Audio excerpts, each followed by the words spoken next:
ನೈನಿ ರಂಗೋಲಿ ಹಾಕಾಯ್ತು. ಎಲೆ ಹಾಕಿ ಅಕ್ಕಿ ಹಾಕಕ್ಕ, ಅದ್ರ ಮೇಲೆ ಕಳಶ ಇಡ್ತೀನಿ.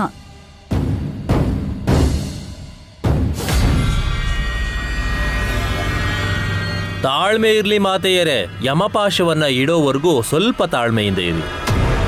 ಅಯ್ಯೋ ನಿನ್ನ, ಅದೇನೋ ಪಲ್ಲಕ್ಕಿ ಅನ್ನೋ ಹಾಗೆ ಬೆಳಗ್ಗೆಯಿಂದ ಎಲ್ಲೇ ಹೋದ್ರೂ ಅದನ್ನ ಕೈಯಲ್ಲೇ ಹಿಡ್ಕೊಂಡು ಓಡಾಡ್ತಿದ್ಯಲ್ಲಪ್ಪ.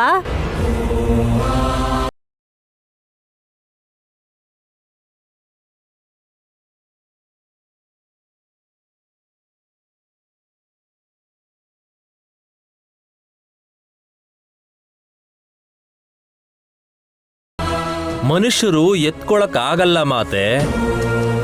ನೀನ್ ಕತ್ತೆ ತರ ಹೊರ್ತಿರ್ಬೇಕಾದ್ರೇನೆ ಅನ್ಕೊಂಡ್ವಿ.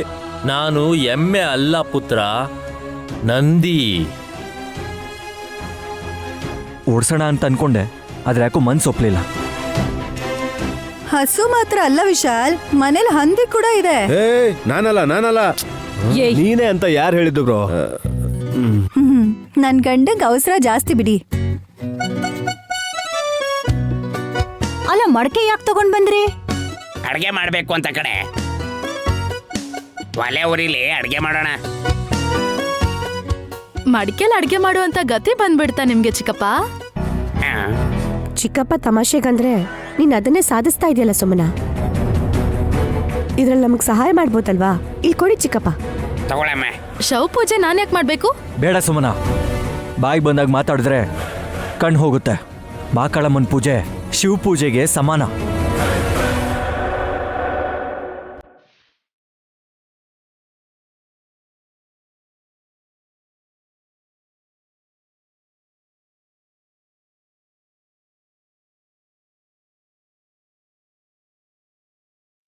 ಕಲ್ಶದ ಮೇಲೆ ಕೂರ್ಸಿದ್ಯಲ್ಲ ಅವಳೇನಾ ಕೋರಲಮ್ಮ?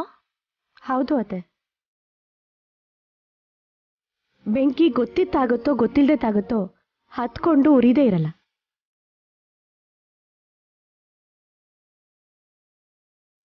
ಹಾಗೆ ಪಾಪ ಅನ್ನೋದು ಗೊತ್ತಿದ್ದೋ ಗೊತ್ತಿಲ್ದೇನೋ ಮಾಡಿದ್ರೂ ಜನ್ಮ ಜನ್ಮಕ್ಕೂ ನಾವು ಅನುಭವಿಸ್ಬೇಕಾಗತ್ತೆ.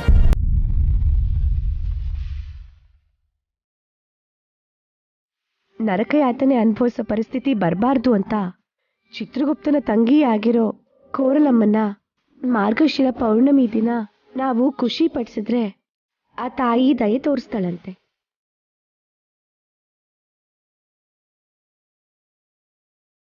ಇವತ್ತು ತುಂಬಾ ಸ್ಪೆಷಲ್ ಡೇ.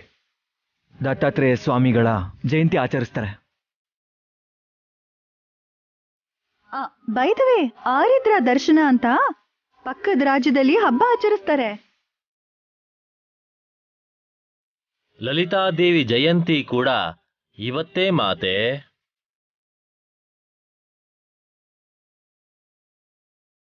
ಅಮ್ಮನವ್ರನ್ನ ಷೋಡಶಿ ಮಾತೆಯಾಗಿ ದಶಮಹಾವಿದ್ಯಾದೇವಿ ಅಂತ ಪೂಜಿಸ್ತಾರೆ.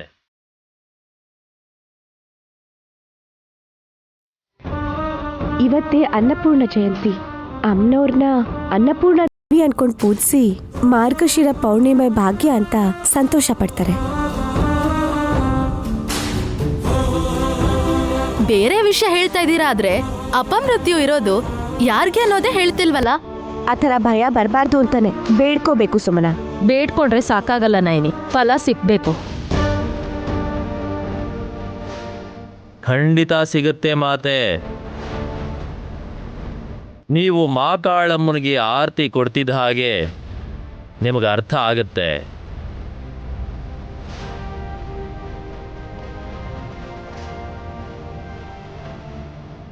ಅಯ್ಯಪ್ಪ, ಏನೋ ಟ್ವಿಸ್ಟ್ ಇರೋ ತರ ಅನಿಸ್ತಾ ಇದೆ. ಇದೇ ಪಾವನ ಮೂರ್ತಿ. ಅಪಮೃತ್ಯು ಆಭರಣವನ್ನ ಧರಿಸ್ಕೊಳ್ಳೋದು ಯಾರು ಅಂತ ಗೊತ್ತಾಗ್ಬೇಕಂದ್ರೆ ಮಾಕಾಳಮ್ಮನಿಗೆ ನೈವೇದ್ಯ ಕೊಡೋಕ್ಕೂ ಮುಂಚೆ ಮಡಕೆಗಳಲ್ಲಿ ಕಾಯಿನಾರುಗಳನ್ನ ಹಾಕಿ ತಗೊಂಡ್ ಬರ್ತೀನಿ ರೀ. ಇವಳ ಆತ್ರ ಬೆಂಕಿ ಹಾಕ ಇಷ್ಟೊಂದು ಇಂಟ್ರೆಸ್ಟ್ ತೋರಿಸ್ತದಳಲ್ಲ ಮಾಮ್. ಯಾರ್ ಸಾಯ್ತಾರೆ ಅನ್ನೋ ಕುತೂಹಲ ಹೆಚ್ಚು ಹಾಸಿನಿಗೆ.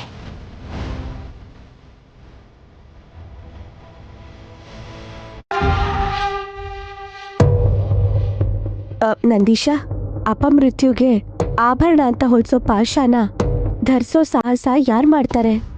ಅದೇನಾದ್ರೂ ನೆಕ್ಲೆಸಾ? ಸಾವೇ ಗುರಿ ಆಗೋದು ಯಾರು? ನಾವುಗಳೇ.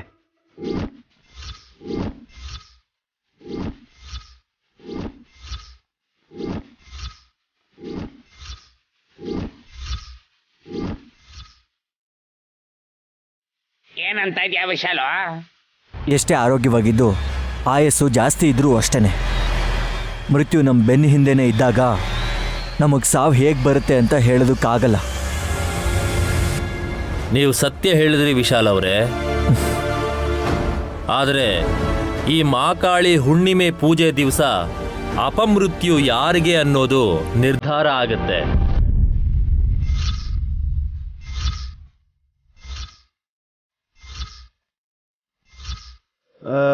ಒಂದಾದ್ಮೇಲೆ ಒಂದು ಹಾಗೆ ಒಬ್ರಾದ್ಮೇಲೆ ಒಬ್ರಿಗೆ ಗಂಡಾಂತರ ಬರ್ತಾನೆ ಇದೆ. ಇದ್ಯಾವ ಗ್ರಹಚಾರ? ಗಂಡಾಂತರ ಮನೇಲಿ ಇರ್ಬೇಕಾದ್ರೆ ಗ್ರಹಚಾರ ಬರಲ್ವಾ ರಾಜ? ಇಷ್ಟು ಬೇಗ ನಿನಗ್ ತೆಂಗಿನಾರು ಎಲ್ ಸಿಕ್ತೆ ಹಾಸ್? ಮನ್ಸಿದ್ರೆ ಮಾರ್ಗನೂ ಇರತ್ತೆ ಆಂಟಿ. ಕಾಯಿ ಹೊಡ್ದಿರ್ತೀವಲ್ವಾ, ಅದ್ರ ನಾರ್ ತೆಗಿಯೋದು ಎಷ್ಟೊತ್ತು? ಇವ್ರಿಗೆ ಕೊಡು ನಾರು. ಏಯ್, ಏನ್ ಹೇಳ್ತಿದ್ಯಾ? ನಿಮಗ್ ನಾರ್ ಕೊಡು ಅಂತ ಹೇಳಲಿಲ್ಲ ಅತ್ತೆ. ನೀವ್ ನೋಡೋ ತರ ಮಡಿಕೆಯಲ್ಲಿ ನಾರ್ ಹಾಕು ಅಂದೆ.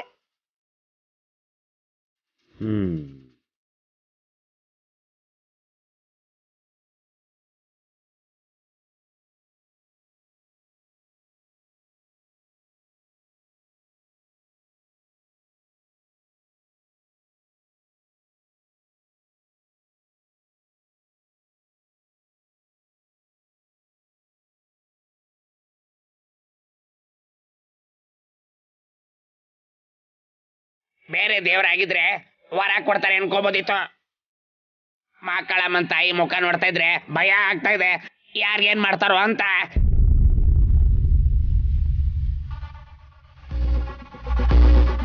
ಮಾವ ಕಾಣಿಸುತ್ತೆ ಹೊರತು ಆ ತಾಯಿ ಕರುಣಾಮಯಿ. ಅಪಮೃತ್ಯುನ ನುಂಗಾಕ್ತಾಳೆ ಹೊರತು ಅಮಾಯಕರನಲ್ಲ.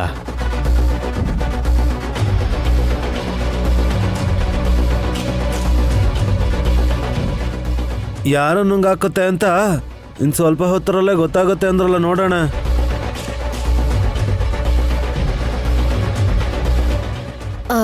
ನಾನು ತಿಲೋತ್ತಮ ಅತ್ತೆ ಪಾರಾದಂಗೆ. ನೀನದ್ ಹೇಗೆ ಹೇಳ್ತೀಯ ಸುಮನ? ನನ್ನ ತಲೆ ಮೇಲೆ ಹೂವಿನ ಕುಂಡ ಬಿದ್ದಿದ್ದು, ಅತ್ತೆನ ಅವ್ರ ಗಂಡ ಶೂಟ್ ಮಾಡಿದ್ದು, ಈ 2 ಗಂಡಾಂತರನು ಕಳೀತಲ್ಲ ಅಕ್ಕ. ಗಾಯನೂ ಕೂಡ ವಾಸಿ ಆಗ್ತಾ ಇದೆ. ಇನ್ ಮಿಕ್ಕಿರೋರ್ಗೇನೆ ಗಂಡಾಂತರ ಕಾದಿರೋದು ಅನ್ಸತ್ತೆ.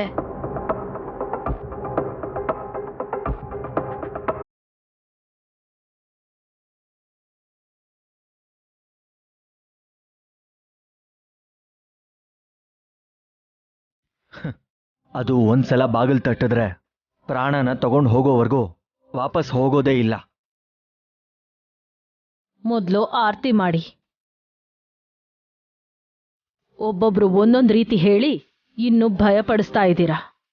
ನಂದೀಶಾ, ಮಡಿಕೆಯಲ್ಲಿ ತೆಂಗಿನಾರು ಹಾಕಿದ್ದೀನಿ, ಈಗೇನ್ ಮಾಡ್ಬೇಕು? ಆರತಿ ಮಾಡಿ ಮಾತೆ. ಆ ಮಡಿಕೆಗಳು ತನಗ್ ತಾನೇ ಹತ್ಕೊಳುತ್ತವೆ.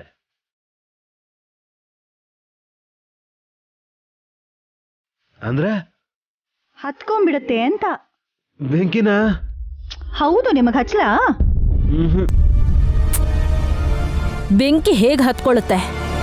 ನಯನಿ ಮಾತೆ ಆರತಿ ಮಾಡಬೇಕಾದ್ರೆ ಗಾಯತ್ರಿ ಪಾಪುವಿನ ಕೈಯಲ್ಲಿ ಮಡಿಕೆಗಳಲ್ಲಿ ಒಂದಷ್ಟು ಕರ್ಪೂರಗಳನ್ನ ಹಾಕಿಸಿ.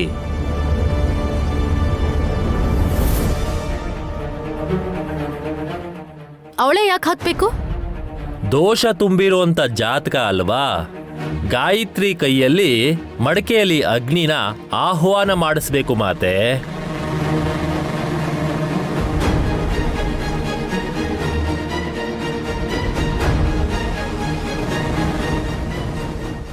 ಗಾಯತ್ರಿಗೆ ದೋಷ ಇದೆಯಾ? ಯಾವ ದೋಷ ನಂದೀಶಾ? ವಿವರಣೆಗಳು ನಿಮಗೆ ಗೊತ್ತಿರಬೇಕು ಮಾತೆ. ಇನ್ನು ಟೈಮ್ ಬಂದಿಲ್ಲ ಅನ್ಸತ್ತೆ, ಮುಂದುವರ್ಸಿ. ನೈನಿ, ನೀನ್ ಆರತಿ ಮಾಡು. ವಿಶಾಲ್, ನೀನ್ ಗಾಯತ್ರಿ ಕೈಯಲ್ಲಿ ಕರ್ಪೂರನ್ ಹಾಕ್ಸು.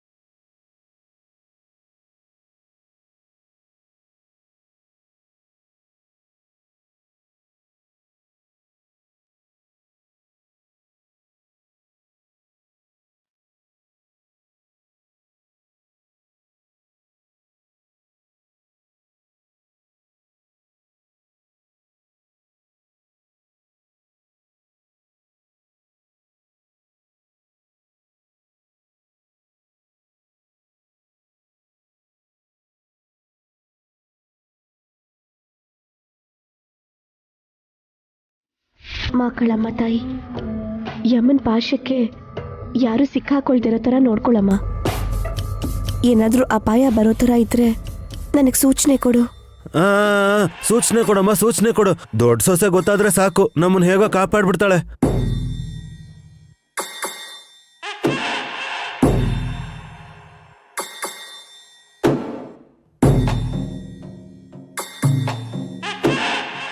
ಗಂಡಾಂತರ ನಿಂಗೆ ಬಂದವ್ರಂಗ ಆಡ್ತಿದ್ಯಲ್ಲಪ್ಪ.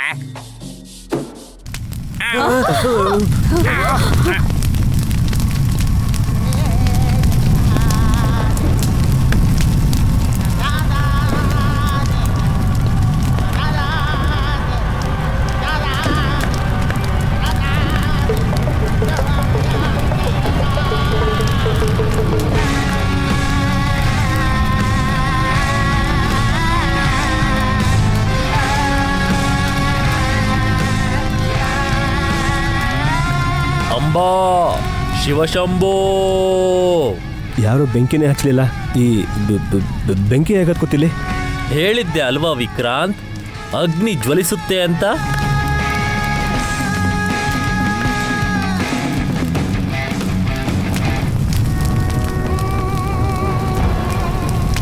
ನೀನ್ ಮ್ಯಾಜಿಕ್ ಮಾಡ್ಬೇಡ್ವೋ? ಮಾಯಾವಿ ವಿಶಾಲಾಕ್ಷಿ ಹೇಳ್ಕೊಟ್ಟಿದ್ ವಿದ್ಯೆನ ನಮ್ ಮುಂದೆ ಪ್ರದರ್ಶಿಸ್ಬೇಡ. ನೀರ್ ಹಾಕಿ ಆರಿಸ್ಬಿಡಿ. ಬೆಂಕಿ ಆರೋದಿಲ್ಲ ದೊಡ್ಡ ಮಾತೆ. ಅದೇಗೆ ಈ ರೀತಿ ಇನ್ನು ಎಷ್ಟು ತುರಿಯತ್ತೆ? ಸೂರ್ಯಾಸ್ತವಾದ ಮೇಲೆ ಹುಣ್ಣಿಮೆ ಚಂದ್ರ ಬರಬೇಕು.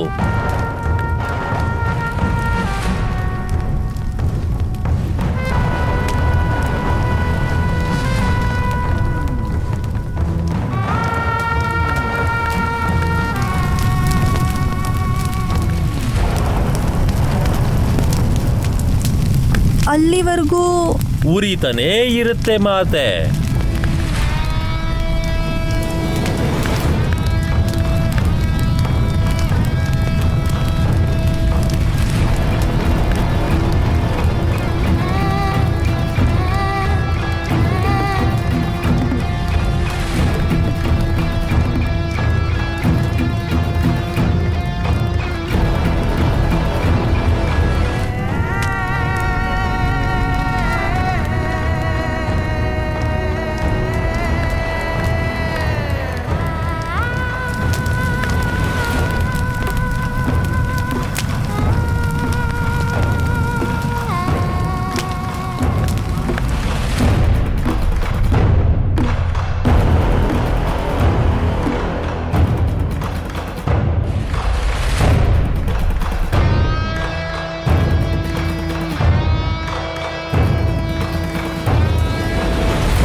ಅಯ್ಯಪ್ಪ, ಏನಿದು?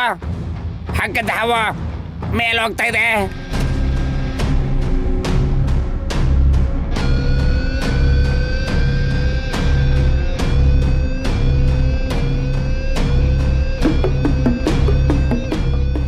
ಏನ್ ನಡೀತಾ ಇದೆ ನೈನಿ? ಭಯ ಪಡ್ಬಿಡಿ ಚಿಕ್ಕಮ್ಮ, ನಮ್ಗದೇನೋ ಸೂಚನೆ ಕೊಡ್ತಾ ಇದೆ.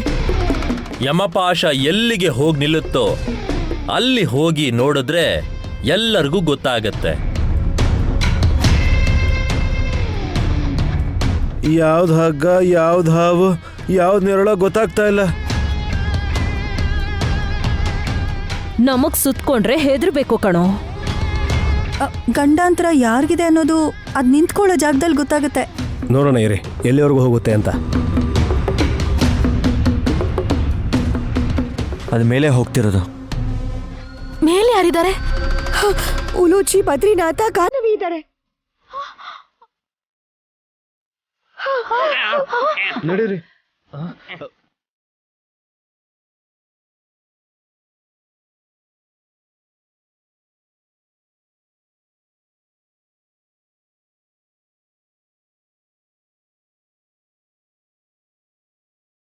ಹಗ್ಗ ಹೋದ್ರೆ ಹೋಯ್ತು, ಈಗ ಅದನ್ನ ಹುಡುಕ್ಬೇಕವಲ್ಲ ಬಾ.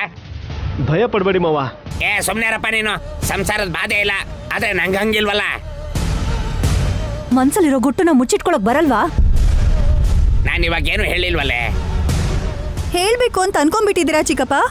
ಆ, ಏಯ್ ಸ್ವಲ್ಪ ಸುಮ್ಮನೆ ಇರ್ತೀರಾ? ಅಯ್ಯೋ ಮೊದಲು ಹಗ್ಗ ಎಲ್ಲೋಯ್ತು ಅಂತ ನೋಡಿ. ಅಷ್ಟು ದೊಡ್ಡ ಹಗ್ಗ ಕಾಣಿಸ್ಕೊಳ್ದೆ ಎಲ್ಲಿಗೆ ಹೋಗುತ್ತೋ? ಹಗ್ಗ ಕಟ್ ಮಾಡ್ಕೊಂಡು ಹೋಯ್ತು ಅನ್ನೋದಕ್ಕೆ ಅದೇನ್ ದನನೂ ಅಲ್ಲ. ನಂದೀಶ, ಎಲ್ಲಿದೆ ಯಮಪಾಶ? ಸುತ್ತೇ ಇದೆ ಮಾತೆ. ನಮ್ಮ ಸುತ್ತಲೂನಾ? ಹಾಗಲ್ಲ, ಸುತ್ಕೊಂಡಿದೆ.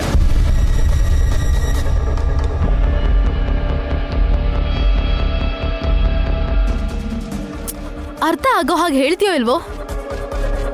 ಸುಮನ, ಹಾಗೆ ರೇಗ್ಬೇಡ್ವೆ. ನೀನ್ ಹೇಳು, ಎಲ್ಲಿದೆ ಅದು? ಅಲ್ಲಿ ನೋಡಿ ಮಾತೆ.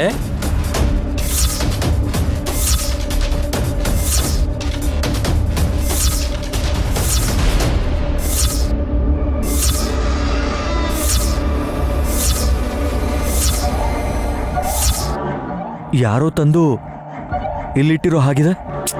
ಏಯ್ ಮೊದಲು ತೆಗೆದು ಅದನ್ನ ಆಚೆ ಹಾಕಿ. ಬರೀ ಮಾತಷ್ಟೇ, ನಿಮ್ ಕೈಲೆಲ್ಲ ಆಗಲ್ಲ. ನೀವು ಹ್ಞೂ ಅಂತ ಹೇಳಿ ಎತ್ತಿ ಆಚೆ ಬಿಸಾಕ್ತೀನಿ. ಹ್ಞೂ ಹೋಗ್ರಿ. ಹ್ಞೂ ಹ್ಞೂ ಹ್ಞೂ ಅಂತ ಹೇಳಿದ್ನಲ್ವಾ? ಏಯ್, ಸುಮ್ನಿರೇ ನೀನು. ಅದೇನಾದ್ರೂ ಹಿಡ್ಕೊಂಡ್ರೆ ವಲ್ಲಭನ್ನು ಉಳಿಸ್ಕೊಳಕ್ಕಾಗಲ್ಲ. ಹಾ, ಕೆಲ್ಸಕ್ಕೆ ಬಾರ್ದೇ ಇರೋರು ಇದ್ರೆಷ್ಟು ಹೋದ್ರೆಷ್ಟತ್ತೆ. ಏಯ್ ಎನಫ್, ಟೈಮ್ ಇಲ್ಲ. ನಂದೀಶ, ಹಗ್ಗ ತೆಗಿ. ಹಾಗೆ ಆಗ್ಲಿ ಮಾತೆ.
ಗಾಯತ್ರಿನ ವಿಶಾಲ್ ಎತ್ಕೊಂಡಿದ್ದಾನೆ ಇಲ್ಲಿ, ಆದ್ರೆ ಟಿವಿಲ್ ಕಾಣಿಸ್ತಾ ಇದ್ದಾಳಲ್ಲ. ಟಿವಿ ಕೂಡ ಆನಲಿಲ್ಲ. ನನಗೆ ಭಯ ಆಗ್ತಾ ಇದೆಯೇ. ನಂಗೆ ಅರ್ಥ ಆಯ್ತು. ಏನೋ ಕೋರಲ್ ಅಮ್ಮನ್ ಪೂಜೆ ಫಲ ಅಂತ ಅನ್ಕೋಬೇಕು. ಅರ್ಥ ಆಗೋ ಹಾಗೆ ಹೇಳ್ ಸುಮನ. ಆ ಅಪಮೃತ್ಯು ಗಂಡಾಂತರ ಈ ಗಾಯತ್ರಿಗೆ ಬರತ್ತೆ ಅಂತ ಅನ್ಸುತ್ತೆ.